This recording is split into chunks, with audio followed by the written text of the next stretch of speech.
සල්ලි ලොකුවට අතපත ගාලා නැති කෙනෙක් යම් විදිහකින් එක පාට සල්ලිකාරයෙක් වුණා. මොකක්ද දන්නවද කරන්නේ? පහෝදා ඉඳන් තියෙන බ්‍රෑන්ඩඩ් ඔක්කොම අඳිනවා. ඒ කියන්නේ එක වර්ගවල එක මේවා දාගෙන චේන් දාගෙන. ඇයි එයාට ඒක නැතුව තිබිලා එකපාරටම ලැබුණම අද මම මෙතන කියන එක පෙන්වන්නේ ඒකේ. ඔය වගේම බිලියනර් ලෙවල් එකේ ඉන්න ව්‍යවසායකයන් ස්ටීව් ජොබ්ස් වෙන්න පුළුවන්, මාර්ක් සකර්බර්ග් වෙන්න පුළුවන්, බිල් ගේට්ස් එක බ්‍රෑන්ඩ් එකක් අඳිනවා දැකලා තියෙනවා. එයාලානේ බ්‍රෑන්ඩ් එක. ස්ටීව් ජොබ්ස් ආවට පස්සේ මොනවද ඇඳලා ඉන්නේ කියලා කවුරුත් බලන්නේ නැහැ. අදාළ නැහැ නු ස්ටීව් ජොබ්ස්.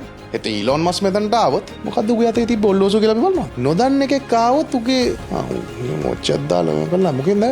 ෆෙරාරි එකකින්ද? මිනිහගේ වැලියු එක සහ මිනිහගේ ඉන්ට්‍රොඩක්ෂන් එක කරන්නේ ඒවතු. අයි නමක් නැහැනේ, බ්‍රෑන්ඩ් එකක් නැහැනේ, ස්ටේටස් එකක් නැහැනේ. කවුද කියලා දන්නෙත් නැහැනේ. ඒක ටක් ගාලා හදාගන්න තමයි අර දේවල් කරන්නේ. ඒක තියෙන කෙනාට, නමක් තියෙන හැමෝම දන්න, ඒක එස්ටැබ්ලිෂ් කෙනාට ඌ අවශ්‍ය නැහැ. එතකොට එහෙම එස්ටැබ්ලිෂ් කෙනෙක් හෙට බ්‍රෑන්ඩඩ් දේවල් අඳින්න ගත්තොත් අර විදියට ෂෝ එක දාන්න. ඒක යාට ගෞරවයක්ද අගෞරවයක්ද? අගෞරවයක්. එයා නිකන් පීචන් වෙනවා ඒකේ. අපේ සමාජය my driver, my servant, my car ඕක තමයි අර අපි පොරවල් කියලා පෙන්නන්නේ. අපේ ෆැමිලි එක මෙහෙම ෆැමිලි එකක් ඩ්‍රයිව් වෙනවා. I have 2 drivers, I have 8 cars. ඕක තමයි අපි මේ ලොකුකම. ලංකාවේ ලොකුම දැන් ධනවත්ම කෙනෙක් කවුද අපේ එල්එල්සි ඉෂාරා නානයක්කාර කියලා. හරි. මම හිතන්නේ හෙට ඉෂාරා නානයක්කාර කොහේ හරි බහිනකොට චේන් 3-4ක් දාගෙන. ඈ?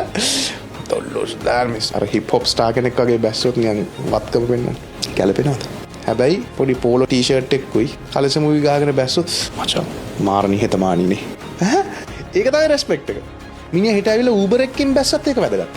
කොහොම යන්න පුළුවන් නේද මචං? හෙලිකොප්ටරේ යන්න පුළුවන් නේ. Uber එකකින් ඒකත් රෙස්පෙක්ට් එකක් වෙන්නේ. නැති මිනිහා Uber එකෙන් බැස්සොත් එහෙම වෙන්නේ නැහැ නේ. අමාරුයි. හරි අමාරුවෙන් මචං Uber එක දැම්මෙත් මගෙන් කීයක් මං තමයි ඒකටත් ගෙව කියේ. ඒ වගේ ඒ කරන නොකරන එක රෙස්පෙක්ට් එකක් වෙන්නේ තමන් ඉන්න තැනත් එක්ක.